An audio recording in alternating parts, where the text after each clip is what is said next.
যে নামাজকে পরিপূর্ণভাবে ত্যাগ করে সে মুশরিক, সে কাফের। যে সালাত আদায় করে সে মুসলমান, যে সালাত আদায় করে না সে কাফের।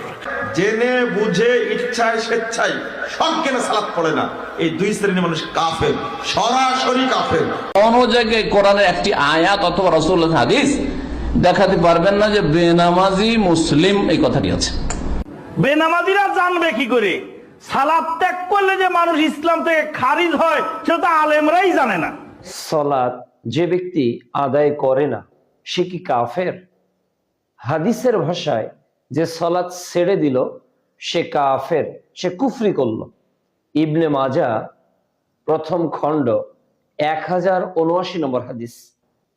অনুরূপভাবে ইবনে মাজার 1080 নম্বর হাদিস, যে সালাত ছেড়ে দিল সে কুফরি করল। কাজেই আমরা